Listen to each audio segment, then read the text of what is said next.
Assalamualaikum warahmatullahi wabarakatuh. Salam bahagia dan salam sejahtera bagi kita semua, Bapak, Ibu, dan pemirsa yang saya hormati. Pada kesempatan ini saya ingin membuat sebuah video terkait tugas perkuliahan saya dengan mata kuliah tentang hukum perjanjian dan perlindungan konsumen yang diberikan oleh dosen Rina S. Sahrullah, SH, MCL, PhD. Dan pada kesempatan ini saya memperkenalkan diri. Nama Marvin Timu Apipima, NPM 195241, Magister Hukum, Universitas Internasional Batam. Bapak, Ibu, dan pemirsa yang saya hormati, pada kesempatan ini marilah kita simak bersama pendahuluan latar belakang. Dalam era reformasi saat ini, hukum memegang peran penting dalam berbagai segi kehidupan bermasyarakat dan bernegara. Untuk mewujudkan derajat kesehatan yang optimal bagi setiap orang yang merupakan bagian integral dari kesejahteraan, diperlukan dukungan hukum penyelenggara pembangunan kesehatan tidak dapat dielakkan. Pada awalnya, pembangunan kesehatan bertumpu pada upaya pengobatan penyakit dan pemulihan kesehatan, bergeser pada penyelenggaraan upaya kesehatan yang menyeluruh dengan penekanan pada upaya pencegahan penyakit dan peningkatan kesehatan. Paradigma ini dikenal dalam kalangan kesehatan sebagai paradigma sehat, sebagai konsekuensi logis dari diterimanya paradigma sehat berorientasi pada wawasan kesehatan, tetap dilakukannya pemeliharaan dan peningkatan kualitas individu, keluarga, masyarakat, dan lingkungan secara terus-menerus memelihara serta meningkatkan pelayanan kesehatan yang bermutu, merata, dan terjangkau untuk mendorong kemandirian masyarakat menuju hidup sehat. Secara singkat, untuk mewujudkan derajat kesehatan yang optimal bagi setiap orang, maka harus secara terus-menerus dilakukan perhatian yang sungguh-sungguh bagi penyelenggara pembangunan nasional yang berwawasan kesehatan, adanya jaminan atas pemeliharaan kesehatan, ditingkatkannya profesionalisme, dan dilakukannya desentralisasi bidang kesehatan. Kegiatan-kegiatan tersebut sudah barang tentu memerlukan perangkat hukum kesehatan yang memadai. Perangkat hukum kesehatan yang memadai dimaksud agar adanya kepastian hukum dan perlindungan hukum yang menyeluruh bagi penyelenggara upaya kesehatan maupun masyarakat penerima pelayanan kesehatan. Pertanyaan yang muncul adalah siapa saja tenaga kesehatan itu dan keterkaitannya dengan sumpah atau kode etik tenaga kesehatan dokter, bidan, perawat, atau tenaga kesehatan lainnya. Dan apakah yang dimaksud dengan hukum kesehatan? Apa yang menjadi landasan hukum kesehatan? Materi, muatan, peraturan, perundang-undangan bidang kesehatan, dan hukum kesehatan di masa mendatang. Diharapkan jawaban pertanyaan tersebut dapat memberikan sumbangan pemikiran baik secara teoretikal maupun secara praktikal terhadap keberadaan hukum kesehatan. Untuk itu dilakukan kajian normatif atau mungkin empiris, kajian yang mengacu pada hukum sebagai norma dengan pembatasan pada masalah kesehatan secara umum melalui tradisi keilmuan hukum. Dalam hubungan ini, hukum kesehatan yang dikaji kita tahu menjadi 3 kelompok sesuai dengan 3 lapisan ilmu, yaitu dogmatik hukum, teori hukum, dan filsafat hukum. Selanjutnya, untuk memecahkan isu hukum, pertanyaan hukum yang timbul, maka digunakan pendekatan konseptual, statuta, historis, dogmatik, dan komparatif. Namun adanya keterbatasan waktu, maka kajian ini dibatasi hanya melihat peraturan perundang-undangan bidang kesehatan saja. Maka segala kegiatan apapun harus Hukum kesehatan pada dasarnya mengatur tentang hak, kewajiban, fungsi, dan tanggung jawab para pihak terkait stakeholder dalam bidang kesehatan. Hukum kesehatan juga memberikan kepastian dan perlindungan hukum dan sebagai keseluruhan aturan hukum yang berhubungan dengan penyelenggaraan kesehatan dan pelayanan kesehatan kepada penerima jasa. Dengan penyelenggaraan kesehatan dan pelayanan kesehatan kepada penerima jasa tersebut, maka berdasarkan pengertian tersebut di atas diketahui bahwa hukum kesehatan pada dasarnya mengatur dua hal. Pertama, penyelenggaraan kesehatan atau yang kita kenal adalah the administration of health. Dan yang kedua adalah pelayanan kesehatan atau yang kita kenal adalah health service. Aspek pertama berkaitan dengan tugas dan tanggung jawab negara dalam mewujudkan kesehatan warga negaranya. Sedangkan aspek kedua berkaitan dengan pemberian pelayanan kesehatan secara langsung kepada anggota masyarakat. Perlu kita ketahui bahwa bangunan hukum yang dikenal sebagai hukum kesehatan itu memiliki ruang lingkup yang luas meliputi bidang hukum tata negara, hukum administrasi negara, hukum perdata, dan juga hukum pidana. Oleh karenanya, sebagai seorang peneliti atau sebagai seorang penulis mengidentifikasikan hukum kesehatan dengan cara memadukan semua komponen pembentuk hukum kesehatan dan undang-undang hak asasi manusia. Sumber utama hukum kesehatan dan hukum hak asasi manusia di Indonesia adalah peraturan perundang-undangan. Ada beberapa peraturan perundang-undangan pokok yang harus dipelajari untuk bisa memahami materi hukum kesehatan dan hak asasi manusia di Indonesia, yaitu perlu kita ketahui. Pertama adalah Undang-Undang Nomor 36 Tahun 2009 tentang kesehatan. Yang kedua, Undang-Undang Nomor 44 Tahun 2009 tentang rumah sakit. Yang ketiga, Undang-Undang Nomor 36 Tahun 2014 tentang tenaga kesehatan. Yang keempat, Undang-Undang Nomor 29 Tahun 2004 tentang praktik kedokteran. Yang kelima, Undang-Undang Nomor 38 Tahun 2014 tentang keperawatan. Yang keenam, Undang-Undang Nomor 4 Tahun 2019 tentang kebidanan. Yang ketujuh, Undang-Undang Nomor 39 Tahun 1999 tentang hak asasi manusia. Dan yang terakhir adalah 8 Undang-Undang Nomor 26 Tahun 2000 tentang pengadilan hak asasi manusia. Bapak Ibu pemirsa yang saya hormati, selain ke-8 undang-undang tersebut, ada berbagai peraturan perundang-undangan yang berfungsi sebagai peraturan pelaksana, baik yang berbentuk undang-undang, peraturan pemerintah, peraturan Menteri Kesehatan, peraturan daerah, maupun peraturan internal rumah sakit atau yang kita kenal adalah hospital by the law. Berdasarkan uraian latar belakang di atas, mari kita dapat merumuskan permasalahan sebagai berikut. Rumusan masalah. 1. Apakah sudah layak perlindungan hukum kesehatan dan hak asasi manusia bagi kepentingan masyarakat? Yang kedua, apakah masyarakat mendapat hak dan kewajiban dalam perlindungan hukum kesehatan dan hak asasi manusia? Yang ketiga, apakah pemerintah dalam memberikan perlindungan hukum kesehatan dan hak asasi manusia sesuai dengan undang-undang? Pembahasan. Pengertian hukum kesehatan.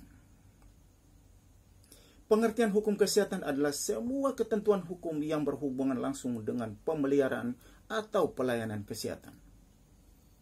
Hal tersebut menyangkut hak dan kewajiban menerima pelayanan kesehatan, baik perorangan dan lapisan masyarakat maupun dari penyelenggaraan pelayanan kesehatan dalam segala aspeknya, organisasinya, sarananya, standar pelayanan medik, dan lain-lain. Sebagai subjek hukum, pelaku di sektor kesehatan seperti dokter, dokter gigi, dokter, direktur rumah sakit, kepala dinas kesehatan, kepala bidang, kepala puskesmas, selaku melakukan perbuatan hukum. Perbuatan hukum yang dilakukan apabila bertentangan dengan regulasi yang berlaku, maka akan menimbulkan adanya sanksi hukum. Setiap subjek hukum di bidang kesehatan harus memahami mengenai hukum kesehatan. Kurangnya pemahaman terhadap hukum kesehatan mengakibatkan sering terjebaknya dalam perbuatan hukum yang dilakukannya. Kemudian kita beralih pada landasan hukum kesehatan. Seorang pengamat, Hermin Hadiyadi Kuswadi, menyatakan pada asasnya hukum kesehatan bertumpu pada hak atas pemeliharaan kesehatan sebagai hak dasar sosial, atau yang kita kenal adalah the right to health care, yang ditopang oleh dua hak dasar individual yang terdiri dari hak dasar informasi, atau yang kita kenal adalah the right to information, dan hak untuk menentukan nasib sendiri, atau yang kita kenal adalah the right of self-determination. Sejalan dengan hal tersebut, seorang pengamat, Roskam Abing, mentautkan hukum kesehatan dengan hak untuk sehat dan menyatakan bahwa hak atas pemeliharaan kesehatan mencakup berbagai aspek yang merefleksikan pemberian perlindungan dan pemberian fasilitas dalam pelaksanaannya. Untuk merealisasikan hak atas pemeliharaan bisa juga mengandung pelaksanaan hak untuk hidup, hak atas privasi, dan untuk memperoleh informasi. Demikian juga Lenin secara khusus menguraikan secara rinci tentang segala hak dasar manusia merupakan dasar bagi hukum kesehatan. Kemudian kita beralih kepada tenaga kesehatan, etika profesi, kode etik kesehatan, dan sumpah. Tenaga kesehatan adalah setiap orang yang mengabdikan diri dalam bidang kesehatan serta memiliki pengetahuan dan atau keterampilan melalui pendidikan di bidang kesehatan yang untuk jenis tertentu memerlukan kewenangan untuk melakukan upaya kesehatan, baik berupa pendidikan, kita ambil contoh D3, S1, S2, dan S3, atau mungkin juga pendidikan non-gelar sampai dengan pelatihan khusus kejuruan khusus seperti jurusan atau juru imunisasi, malaria, dan sebagainya. Hal inilah yang membedakan jenis tenaga ini dengan tenaga lainnya. Hanya mereka yang memiliki pendidikan atau keahlian khususlah yang boleh melakukan pekerjaannya tertentu yang berhubungan dengan jiwa dan fisik manusia serta lingkungannya. Kemudian kita beralih kepada hak asasi manusia dalam kesehatan. Hak asasi manusia adalah hak yang melekat pada diri setiap manusia sejak awal dilahirkan, yang berlaku seumur hidup dan tidak dapat diganggu-gugat oleh siapapun. Hak dasar hukum HAM adalah Undang-Undang Nomor 39 Tahun 1999 tentang hak asasi manusia, Undang-Undang Nomor 26 Tahun 2000 tentang Pengadilan HAM, dan ciri-ciri khusus adalah hakiki. Artinya, HAM sudah ada sejak lahir.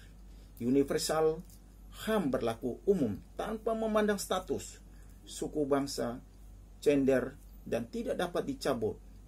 HAM tidak dapat diserahkan kepada pihak lain. Tidak dapat dibagi. Semua orang mendapat semua hak, baik politik, ekonomi, sosial, budaya. Hak yang paling mendasar meliputi hak hidup, hak kemerdekaan atau kebebasan, hak memiliki sesuatu, hak sipil, politik, hak kebersamaan, dan hak beragama, hak ekonomi, sosial, dan budaya, hak pelayanan kesehatan, hak memperoleh pendidikan, dan hak kebebasan berpikir dan menyatakan pendapat. Bapak Ibu pemirsa yang saya hormati, dan bagi kepentingan hak asasi manusia sebagai gagasan, paradigma serta kerangka konseptual tidak lahir mendadak sebagaimana kita lihat dalam Universal Declaration of Human Rights tanggal 10 Desember tahun 1948. Namun melalui suatu proses cukup panjang dalam peradaban sejarah manusia.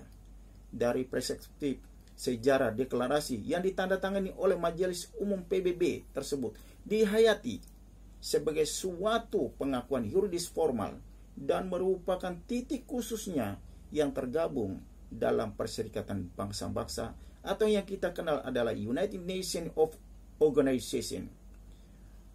Upaya konseptualisasi hak-hak asasi manusia jauh sebelumnya telah muncul di tengah-tengah masyarakat umat manusia, baik di barat maupun di timur, kendati pun upaya tersebut masih bersifat lokal, parsial, dan sporadikal. Hak asasi manusia merupakan sesuatu yang sangat penting dalam kehidupan umat manusia. Setiap manusia yang lahir sudah melekat hak asasinya. Orang lain tidak dapat mengganggu hak asasi manusia masing-masing atau masing-masing individu. Oleh karena itu, hak asasi manusia harus dipahami oleh setiap orang. Karena begitu pentingnya hak asasi manusia dijadikan sebagai salah satu materi dalam kehidupan dan penghidupan berdasarkan Pancasila dan Undang-Undang Dasar 1945. Itu sebabnya untuk menjadi warga negara yang baik harus memahami dan menyadari tentang hak asasi manusia tersebut. Sudah 72 tahun semenjak ditetapkan Universal Declaration of Human Rights atau Deklarasi Universal Hak Asasi Manusia pada tahun 1948. Manusia hidup dalam kebebasan, persamaan, dan perlindungan. Setiap orang diakui hak dasarnya. Hal ini mengharuskan bagi semua orang tanpa terkecuali untuk mengakui hak dasar atau kodrati orang lain, termasuk negara beserta penguasanya, sekalipun sebagaimana yang kita kenal pada tahun 2008. Universal Deklarasi Hak Asasi Manusia adalah puncak konseptualisasi hak HAM universal. Artinya, isi Deklarasi Universal Hak Asasi Manusia berlaku untuk semua bangsa di dunia, termasuk Indonesia. Indonesia merupakan negara yang mendeklarasikan kemerdekaan 3 tahun lebih dahulu sebelum ditetapkan Deklarasi Universal Hak Asasi Manusia pada tahun 1948. Negara sangat memperhatikan penegakan HAM dalam upaya memberikan jaminan atas penegakan HAM. Materi muatan HAM dimasukkan dalam amandemen dan Undang-Undang Dasar 1945. Di dalam pembukaan Undang-Undang Dasar 1945 juga terdapat ketentuan mengenai HAM. Setiap negara bertanggung jawab terhadap hak asasi tiap warga negaranya. Sebagai di dalam pasal 71 Undang-Undang Republik Indonesia nomor 39 tahun 1999 tentang hak asasi manusia dijelaskan sebagai berikut. Pemerintah wajib dan bertanggung jawab menghormati, melindungi, menegakkan dan memajukan hak-hak asasi manusia yang diatur dalam undang-undang ini, peraturan perundang-undang lain, dan hukum internasional tentang hak asasi manusia yang diterima oleh negara Republik Indonesia. Pemerintah Indonesia harus senantiasa menjamin eksistensi hak-hak dasar setiap warga negara. Tidak boleh membiarkan begitu saja dan lepas tanggung jawab terhadap hak asasi tiap warganya. Pemerintah juga bertanggung jawab terhadap hak asasi dalam segala bidang sebagaimana dalam pasal 72 Undang-Undang Republik Indonesia nomor 39 tahun 1999 tentang hak asasi manusia, yaitu kewajiban dan tanggung jawab pemerintah sebagaimana dimaksud dalam pasal 71, meliputi langkah implementasi yang efektif dalam bidang hukum, politik, ekonomi, sosial, budaya, pertahanan dan keamanan negara, dan bidang lainnya seperti kesehatan. Dengan kata lain, pemerintah harus memenuhi dan menjamin hak sipil dan hak ekonomi, sosial, budaya, dan kesehatan. Kemudian kita beralih pada hasil penelitian dan pembahasan. Bapak Ibu pemirsa yang saya hormati, hak atas kesehatan tidak bisa disamakan dengan hak untuk sehat. Kesalahpahaman umum yang sering terjadi menganggap negara harus menjamin bahwa setiap warga negaranya harus sehat dan oleh karenanya mewajibkan mereka untuk hidup sehat. Namun kesehatan juga dipengaruhi oleh beberapa faktor yang itu berada kendali negara. Misalnya, kondisi biologis dan sosial ekonomi seseorang. Hak atas kesehatan bukan hanya berbicara tentang sakit dan tidak sakit. Lebih jauh lagi, hak atas kesehatan menyangkut dua aspek penting. Aspek kesehatan, aspek kebebasan atau yang kita kenal adalah freedom dan keberkahan. Kebebasan pada hak atas kesehatan yakni memberikan hak pada setiap orang untuk mengontrol tubuh dan kondisi kesehatannya.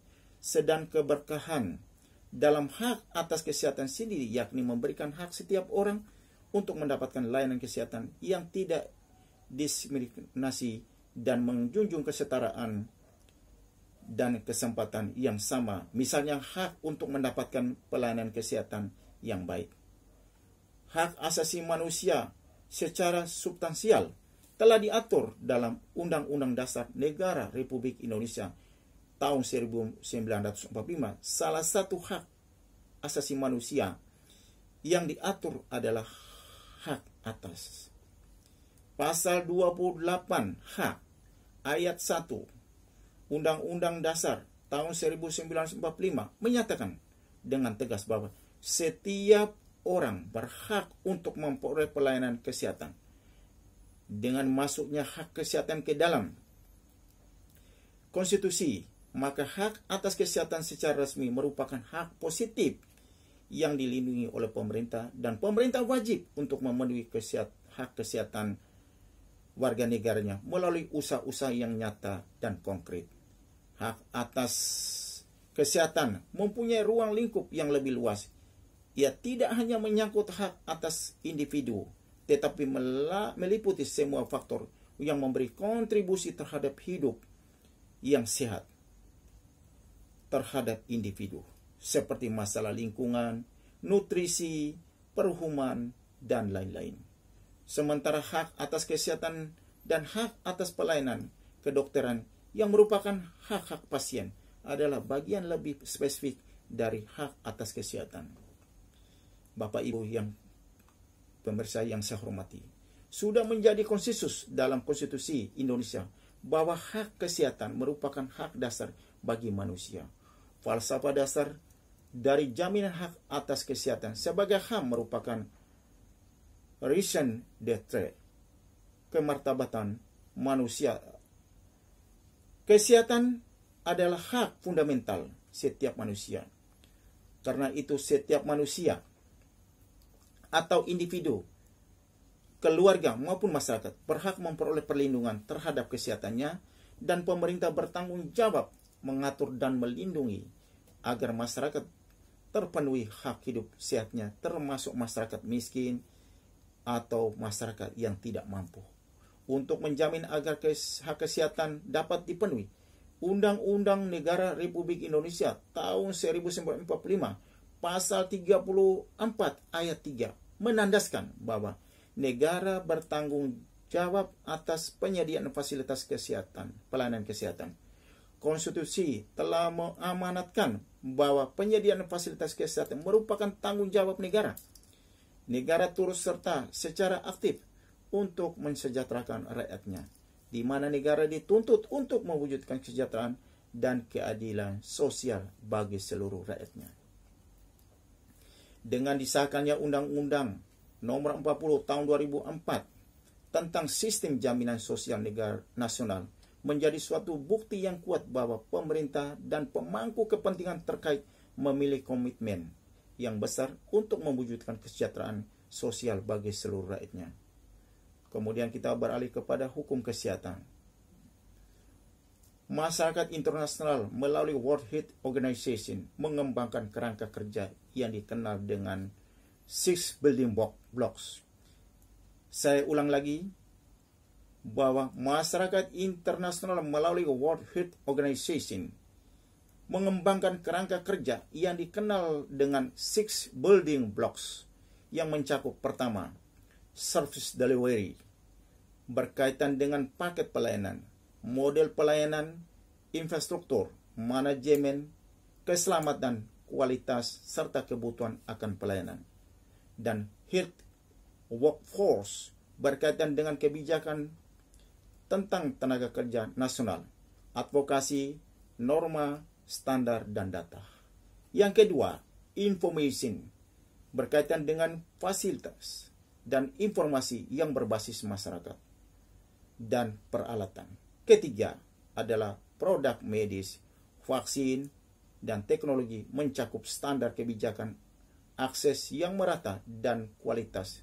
Yang keempat adalah financing, berkaitan dengan kebijakan pembiayaan kesehatan nasional, pengeluaran, dan tarif. Yang kelima adalah leadership, berkaitan dengan kepemimpinan. Dan yang keenam adalah governance, yang mencakup kebijakan, sektor kesehatan, dan regulasi. Pada tahun 2014, World Health Organization menyepakati pencapaian Universal Health Coverage atau disingkat adalah UHC, yaitu sistem kesehatan yang memastikan setiap warga memiliki akses yang adil terhadap pelayanan kesehatan promotif, preventif, kuratif, dan rehabilitatif yang bermutu dengan biaya yang terjangkau yang mencakup dua elemen inti di dalamnya. Dua elemen inti itu adalah akses pelayanan kesehatan yang adil dan bermutu bagi warga dan perlindungan risiko finansial ketika warga menggunakan pelayanan kesehatan. Untuk menguatkan sistem kesehatan digunakan pendekatan daya guna yang mencakup pertama, penetapan status kesehatan yang diinginkan sebagai starting point untuk mengidentifikasikan hambatan dan permasalahan sistem kesehatan.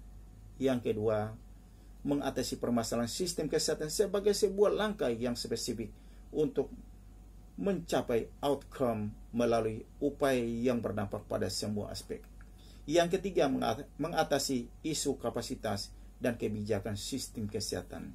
Yang keempat, mendorong pengembangan strategi dan perencanaan sistem kesehatan nasional dan mengurangi investasi yang tidak diperlukan. Kelima, meningkatkan pengawasan dan evaluasi. Pelayanan kesehatan dalam konsep kesehatan merupakan pelayanan yang diberikan berdasarkan pada diagnosis dan perlakuan terhadap suatu penyakit atau promosi yang bertujuan untuk memberi kesehatan.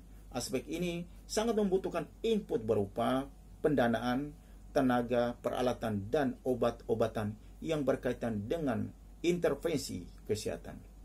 Terkait dengan hal ini, seorang pengamat, Febri Hendra Budi Setiawan, mengatakan bahwa sejalan dengan adanya kemajuan ilmu dan teknologi dalam penyelenggaraan pelayanan kesehatan, penggunaan peralatan kedokteran yang modern dan canggih memberikan konsekuensi tersendiri, yaitu tingginya biaya yang harus dikeluarkan dalam perinterpretasi.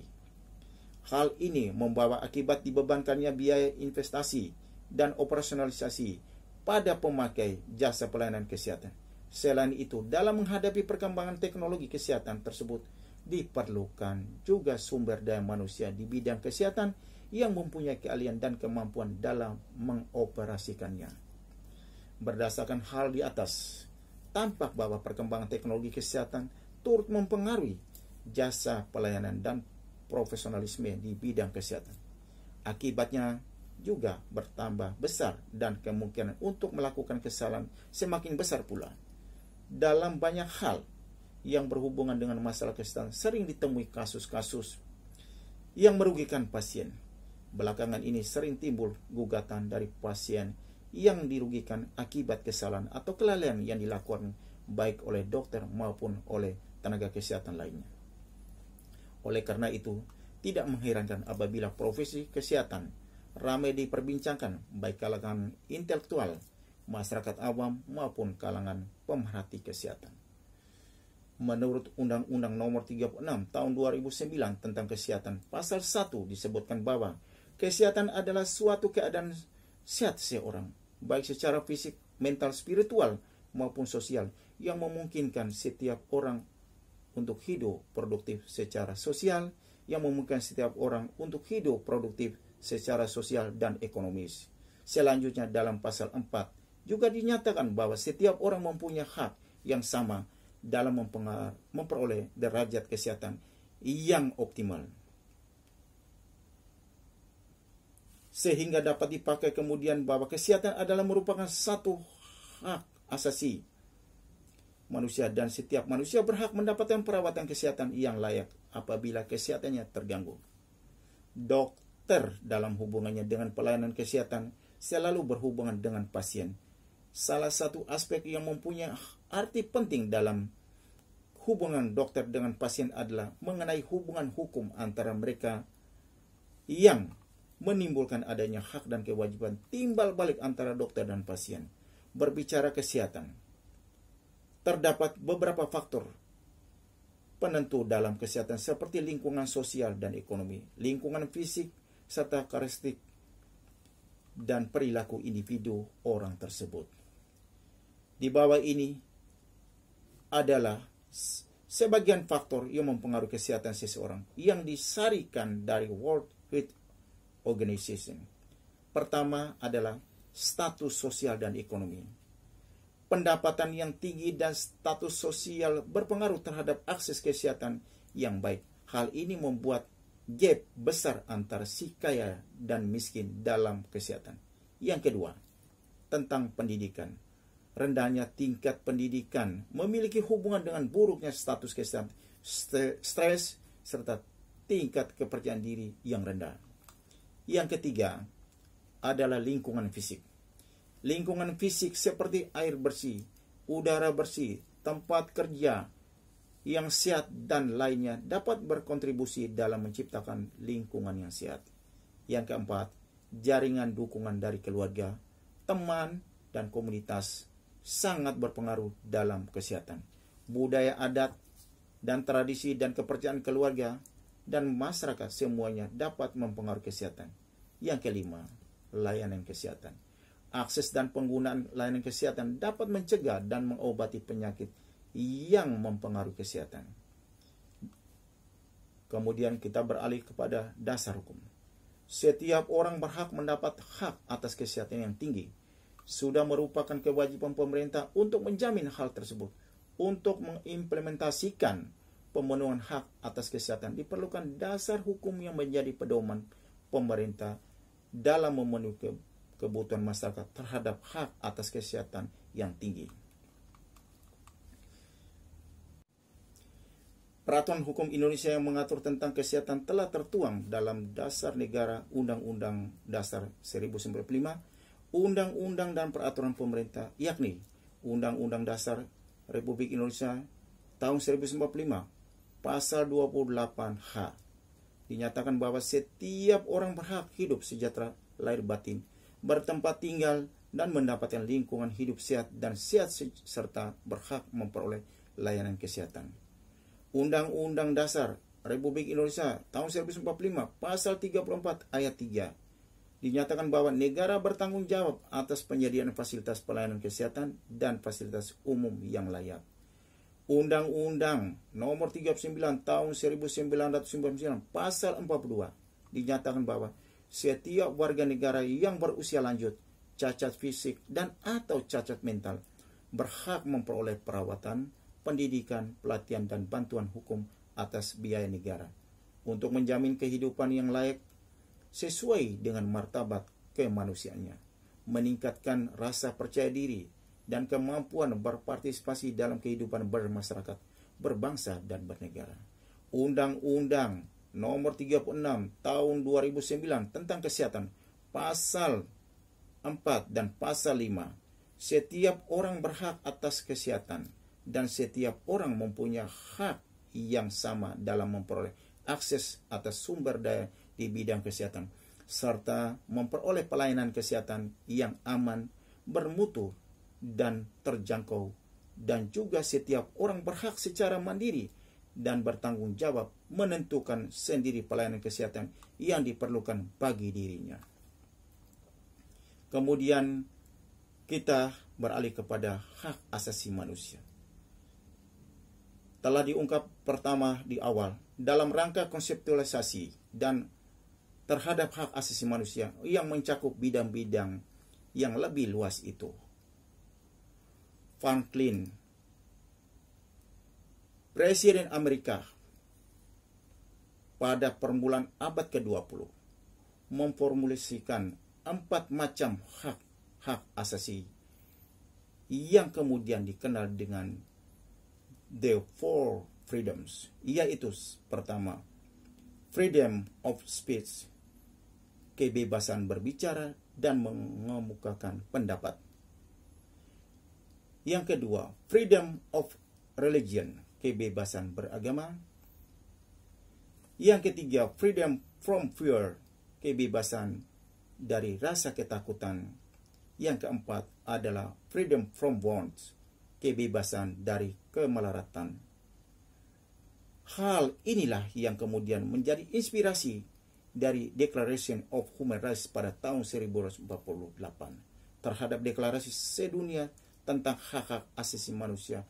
Perserikatan bangsa-bangsa sedunia melalui wakil-wakilnya memberikan pengakuan dan perlindungan secara yuridis formal, walaupun dalam realisasinya juga disesuaikan dengan kondisi serta peraturan perundang-undangan yang berlaku. Hak-hak asasi manusia dalam Undang-Undang Dasar tahun 1945 sebenarnya tidak dapat dipisahkan dengan Pancasila dan filosofisnya tentang manusia melatar belakanginya. Menurut Pancasila, hakikat manusia adalah tersusun atas jiwa dan raga, kedudukan kodrat sebagai makhluk Tuhan dan makhluk pribadi, adapun sifat kodratnya sebagai makhluk individu dan makhluk sosial. Dalam pengertian inilah, maka hak-hak asasi manusia tidak dapat dipisahkan dengan hakikat kodrat manusia tersebut. Konsekuensinya, dalam realisasinya, maka hak asasi manusia senantiasa memiliki hubungan korelatif dengan wajib asasi manusia karena sifat kodrati manusia sebagai individu dan makhluk sosial.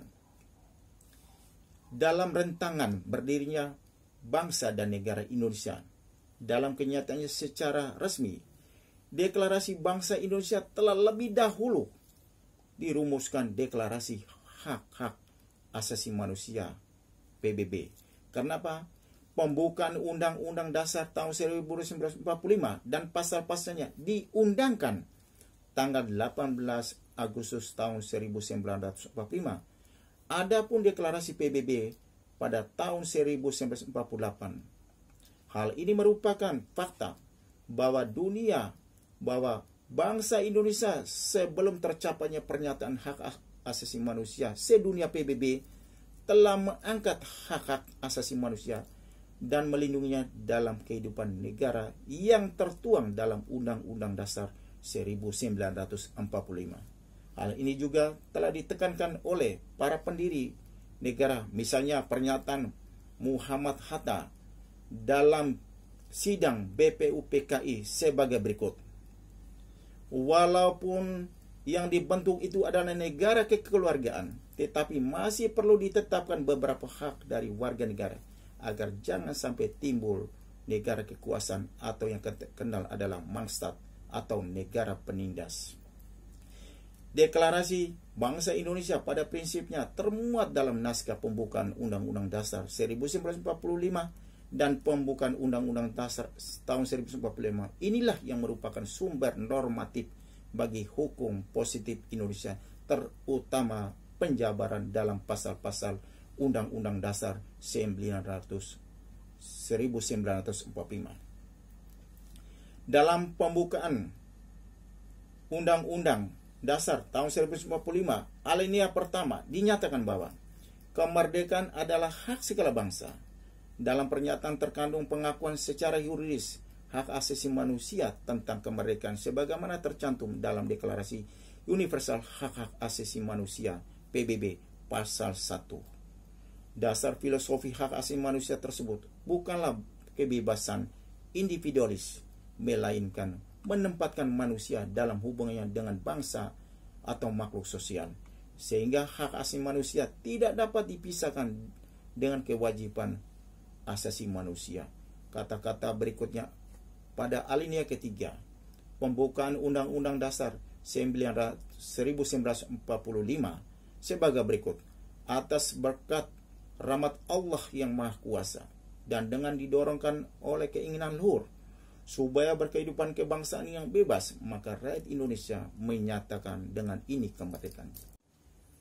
Pernyataan tentang atas berkat rahmat Allah yang Maha Kuasa mengandung arti bahwa dalam Deklarasi Bangsa Indonesia terkandung pengakuan manusia yang berketuhanan yang Maha Esa, dan diteruskan dengan kata supaya berkehidupan yang berkebangsaan yang bebas, maka pengertian bangsa, maka negara Indonesia mengakui hak-hak asasi manusia untuk memeluk agama sebagaimana tercantum dalam Deklarasi Universal Hak-Hak Asasi Manusia PBB pasal 18. Dan dalam pasal Undang-Undang Dasar tahun 1945 dijabarkan dalam pasal 29 terutama ayat 2. Melalui pembukaan Undang-Undang Dasar tahun 1945 dinyatakan dalam alinea 4 bahwa negara Indonesia sebagai suatu persekutuan bersama bertujuan untuk melindungi warganya, terutama dalam kaitannya dengan perlindungan hak-hak asasinya. Adapun tujuan negara tersebut adalah sebagai berikut. Pemerintah negara Indonesia yang melindungi segenap bangsa Indonesia dan seluruh tumpah darah Indonesia, dan untuk memajukan kesejahteraan umum, mencerdaskan kehidupan bangsa. Tujuan negara Indonesia sebagai negara hukum yang bersifat formal tersebut mengandung konsekuensi bahwa negara berkewajiban untuk melindungi seluruh warganya dengan suatu undang-undang, terutama untuk melindungi hak-hak asasinya demi kesejahteraan umum dan mencerdaskan kehidupan bangsa. Berdasarkan pada tujuan negara sebagai terkandung dalam pembukaan Undang-Undang Dasar 1945 tersebut, negara Indonesia menjamin dan melindungi hak-hak asasi manusia para warganya, terutama dalam kaitan dengan kesejahteraan hidupnya, baik jasmania maupun rohania, antara lain berkaitan dengan hak-hak asasi manusia, politik, ekonomi, sosial, budaya, pendidikan, dan agama.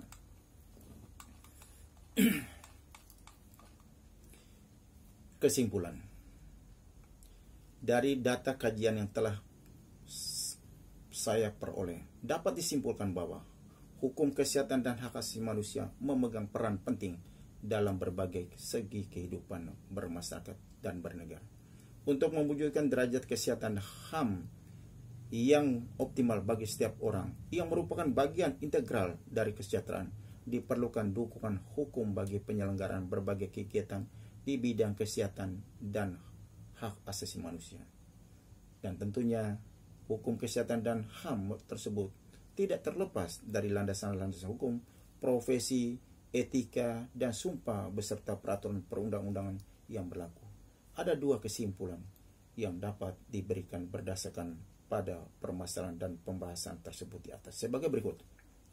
Pertama, hukum kesehatan bahwa tanggung jawab dokter atau bidang kesehatan dalam pelayanan terhadap pasien yang adil dan merata dan berkualitas. Sistem pelayanan kesehatan dengan kebijakan pembiayaan yang terjangkau ketika pasien menggunakannya. Dalam sistem pelayanan kesehatan memastikan warga pasien memiliki akses yang adil terhadap pelayanan kesehatan promotif, preventif, kuratif, dan rehabilitatif yang bermutu. Hal ini disebabkan dokter sebagai pemegang peran sadar akan mengabdi kepada kepentingan sistem sosial yang berlaku demi kepentingan bersama. Kesehatan adalah suatu kebutuhan dasar manusia, begitu pentingnya sehingga sering dikatakan bahwa kesehatan bukan segala-galanya, tetapi tanpa kesehatan segala-galanya tidak bermakna. Setelah 74 tahun lebih merdeka, kondisi kesehatan di Indonesia belum menunjukkan yang berarti. Setidaknya demikian menurut pandangan World Health Organization dalam laporan kesehatan dunia yang diterbitkan WHO pada tahun 2001. Derajat kesehatan masyarakat Indonesia dilaporkan jauh tertinggal dari negara-negara Asia lainnya, seperti kita lihat Thailand, Malaysia, Brunei Darussalam, India, Cina, bahkan masih jauh di bawah negara yang paling miskin, yaitu Sri Lanka.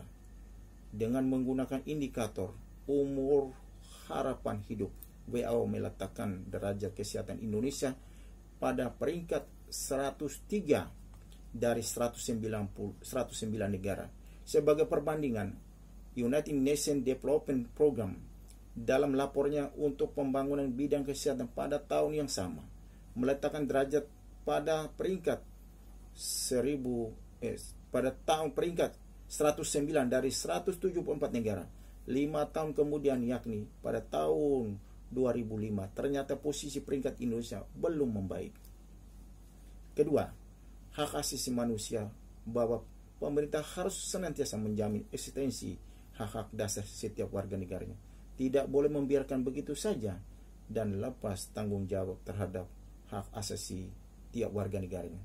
Setiap orang harus diakui hak dasarnya. Hal ini mengharuskan bagi semua orang tanpa terkecuali untuk mengaku hak dasar atas kodrati orang lain, termasuk negara peserta penguasanya sekalipun. Pemerintah tetap untuk memenuhi karena sudah tercantum dalam konstitusi.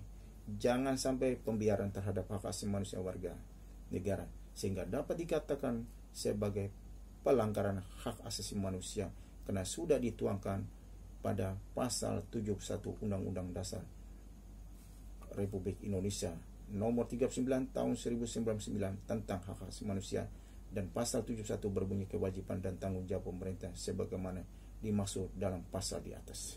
Demikian hasil tugas akhir saya buat dalam rangka memperdalam wawasan saya sebagai penulis tentang hukum kesehatan dan hak asasi manusia. Semoga dengan terbentuknya tugas ini, penulis dapat memberikan pengetahuan yang luas kepada semua orang membacanya, dan terutama teman-teman dan mahasiswa-mahasiswi hukum dan bidang lainnya.